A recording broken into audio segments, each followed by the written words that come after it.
Summer weather is in the rearview mirror. Farmers are harvesting their crops. The trees are starting to show their many shades of red, orange, and yellow. Overnight temps will soon start to fall, leading to crisp morning air.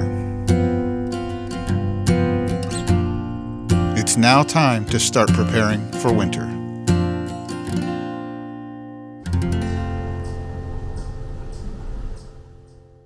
Gonna be honest with you here, guys, living in one of these RVs over the winter in a cold climate is not a lot of fun. It's just a constant battle trying to keep up with everything. And one of the biggest things you're gonna be fighting the most is propane management. And obviously the biggest goal here is to make sure that you have propane at all times to make sure that your furnace can run. Now we're gonna do a larger video about this probably here in the next couple of weeks that's gonna cover all the things that you need to think about as you head into those winter months living in an RV. But for today, what I wanna focus on is just a little bit about the propane management. Having done this for a couple of winters already, I know that going into this winter, there are some things that I just don't want to deal with, and I think that I can get this set up to be just a little bit less of a hassle. So stick around here and I will show you what I'm doing to my propane system to make this winter just a little bit more manageable.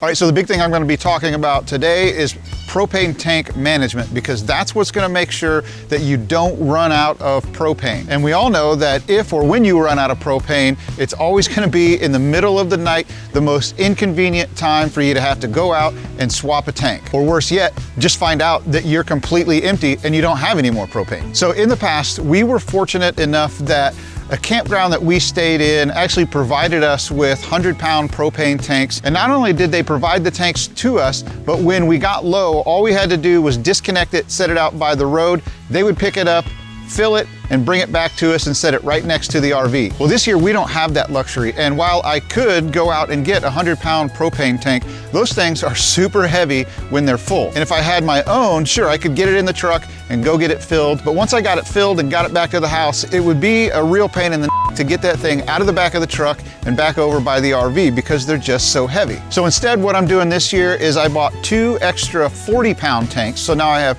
the 2 30-pound tanks that came with the rig, and I have 2 40-pound tanks on top of that. Now the 40-pound tanks aren't exactly light either, and the way you have to put them in the propane area here is you have to lift them up and put them in top first, which means you really got to lift that sucker up high and get underneath of it to get it in that compartment. And that's just more of a pain in the neck that I want to deal with. So what we're going to do is kind of modify the setup at the auto changeover regulator, and I'm going to run some larger hoses from that regulator in the propane compartment out to the area up underneath of the cap of the rig, which is actually all skirted off. And then inside of that area, I'll just have 4 propane tanks lined up, and when I need to switch one over, all I have to do is go in there, unplug from one propane tank, plug into the next propane tank, I'm good to go. And that's gonna be a much easier process than having to lug these things in and out of the propane compartment behind me. Now this should be a pretty quick and easy change out, but there's something I want to point out here for those of you who may end up doing the same thing. The National Fire Protection Association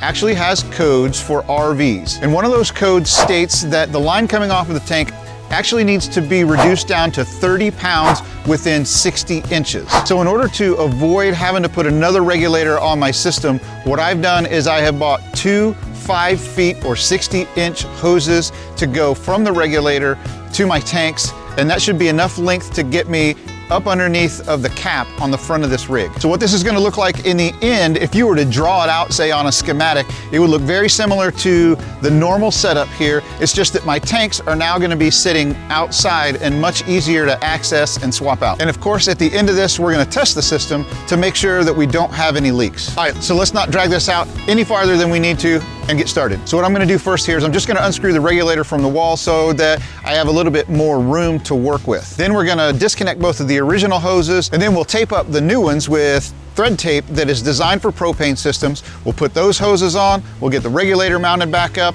we'll route the hoses up underneath of the cap, get our propane tanks hooked up, and we'll be all done.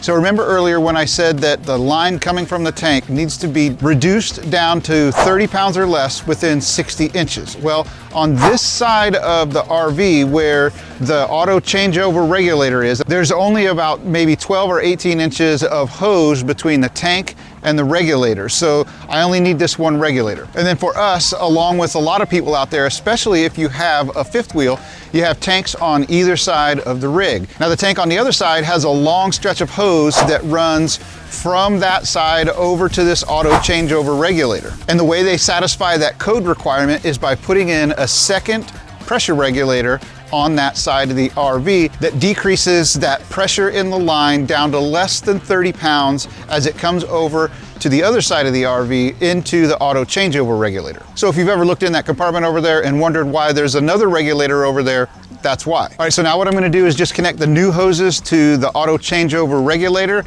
mount it back up there, connect them to the tanks, and that's pretty much gonna be it, guys. Okay, so the first part of that will be putting thread tape on the ends of these new hoses. Now you want to make sure you get the right thread tape. It's the yellow thread tape and it's made for propane systems. If you use the regular white thread tape you would on, say, just a normal plumbing connection, the propane over time will deteriorate that thread tape and you may end up with a leak. So make sure you get the right thread tape for the propane application. Okay, we don't need to go overboard here. Just a couple of wraps on this will be sufficient. And pro tip here is to make sure you wrap this in the right direction so that when you thread this hose in, the threads are actually pulling on the thread tape instead of pushing it and getting it all bound up.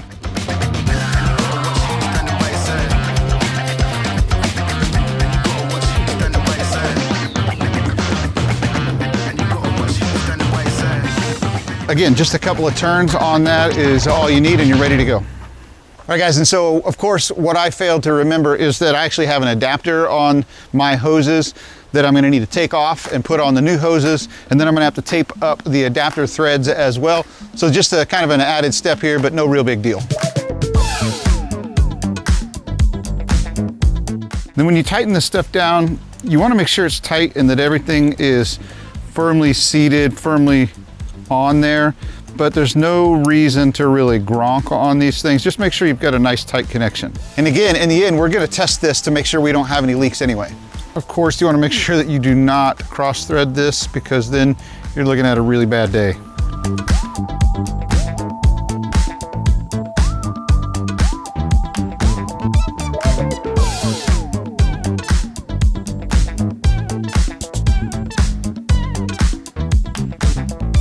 Okay, and of course we want to tape up the thread that goes inside to all of the different appliances. You want to get as much of that thread tape off as you can. You can see I've still got a little bit in there. It's kind of a pain in the neck, but that'll be fine as long as we get this up here covered with new thread tape.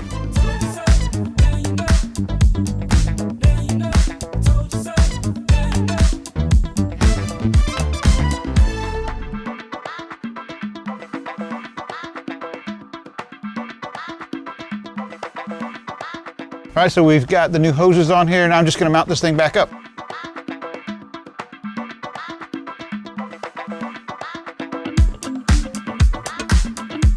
So now that I'm looking at it again, I don't like the way that those hoses are gonna bend if I use the original holes used to mount the regulator. So I'm just gonna make new holes so that I don't have as much of a bend in those hoses. It'll just make me feel a little bit better that there's not as much stress there and hopefully prevent any future leaks.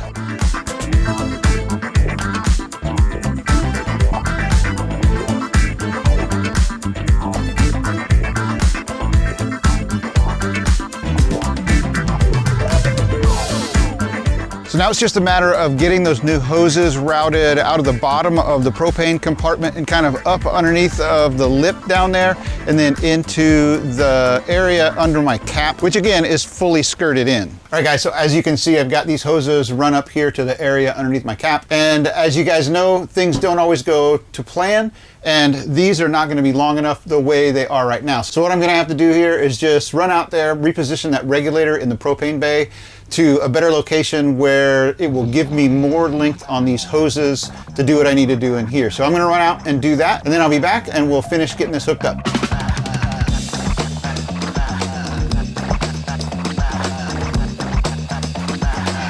All right, so looks like I've got plenty of room now. So we'll go ahead and bring the propane tanks in and get them all hooked up, and then see how easy this is to just swap them in and out.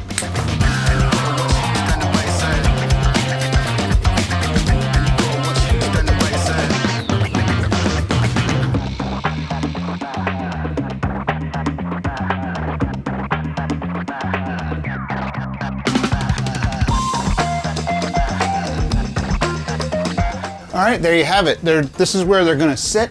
I've got 2 extra propane tanks, 30-pound propane tanks in my front storage area here. So when I need to swap out my propane tanks now, all I do is I just come into this area, which number 1, it's gonna be easier because I don't have to lift them in and out of that stupid compartment.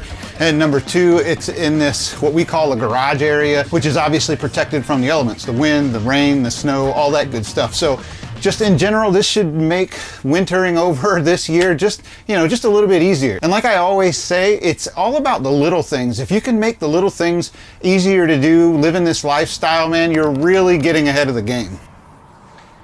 All right, so what's next is you're gonna see my hand poke through over here probably, and I'm gonna reach in and I'm gonna turn these propane tanks on one at a time, and I'm just going to listen for any leaks out there at the regulator, make sure that I don't have anything catastrophic that's going to happen. Once I verified that there's really no audible leaks out there, then we'll go inside and we'll do an actual test on the whole system.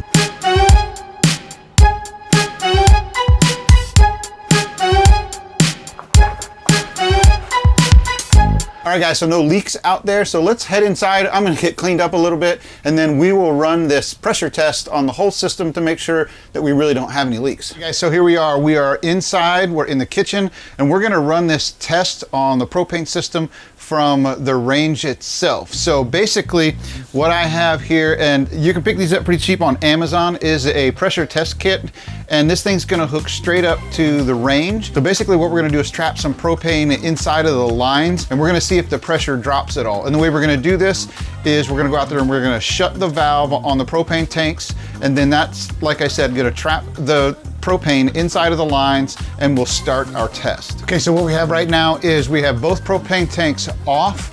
We have all other propane fed equipment or appliances turned off, so nothing is drawing propane from the system. So what we're gonna do now is we're gonna hook this propane tester up to the range. We're gonna set it at a certain pressure, and then we're gonna let it sit for 10 minutes. And over that 10 minutes, we should not see any pressure drop in the system. Now to get this thing hooked up to your range, obviously you have to take the top of it off, take the grill off, and then, at least for us, this top piece here is kind of snapped into place. And when you pull that off, be careful not to cut yourself because the edges of it are pretty sharp. Ask me how I know.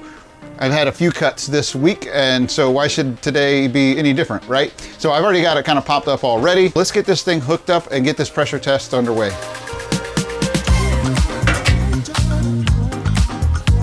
Once you have the top off, what you're looking for is the source of the propane. Where does the propane come out of the piping? So on this model of range, it's gonna be right here. This is where the propane comes out and feeds the burner. So I need to move this out of the way right here. And all that is just a screw that holds this in place. So we just take that screw off, move this burner somewhere out of the way, and be careful because it's got the little ignition wire on it here. I could probably take it off, but I don't think I need to. But this is the wire that's gonna provide the spark to give you your flame at your burner.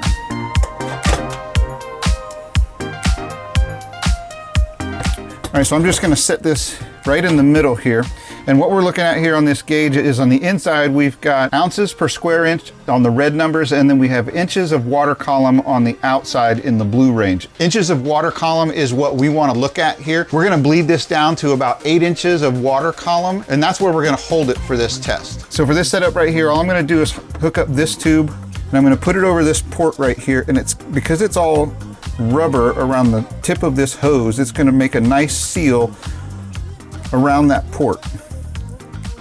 All right, once that is hooked up, we're ready to introduce the propane into the gauge. And like I said, we're going to try and bleed this down to about 8 inches of water. So what I'm going to do is I'm going to open the line for this particular burner here, and I'm going to see what that comes up to.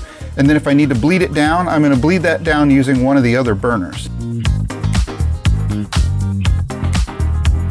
So as you can see here, we're sitting right at about 9 inches of water on the outside, right? So we're using the outside scale on this. And I want to bring this down to about 8. So I'm just going to bump this other burner down just slightly. Now you're going to hear some propane because you're actually letting that out into the inside of your RV. So you will smell a little bit of propane here. All right, so it looks like it settled out at about 8.5. I'm good with that. Just as long as I'm somewhere around that 8 inches of water column, I think I'm okay to start the test. So all I'm gonna do here is I'm just gonna start a 10-minute timer on my phone. And as long as it's still at about 8.5 inches of water on that gauge, I'm gonna call it good, and I'll know that I don't have any leaks in the system. 10, 9, 8, 7, 6, 5, 4, 3, 2, All right guys, that's what they call a satisfactory pressure test. I didn't have any decrease in pressure over that 10-minute time frame. So that completes the test, tells me I have no leaks. So now what I'm gonna do is I'm gonna turn that burner off and disconnect the test gear and then just return everything back to normal. So when you disconnect that hose from the line that goes to the burner, you're gonna get a little bit of gas out of there. And again, that's okay. It's just that residual gas that was trapped in that little bit of tubing. So everything's fine.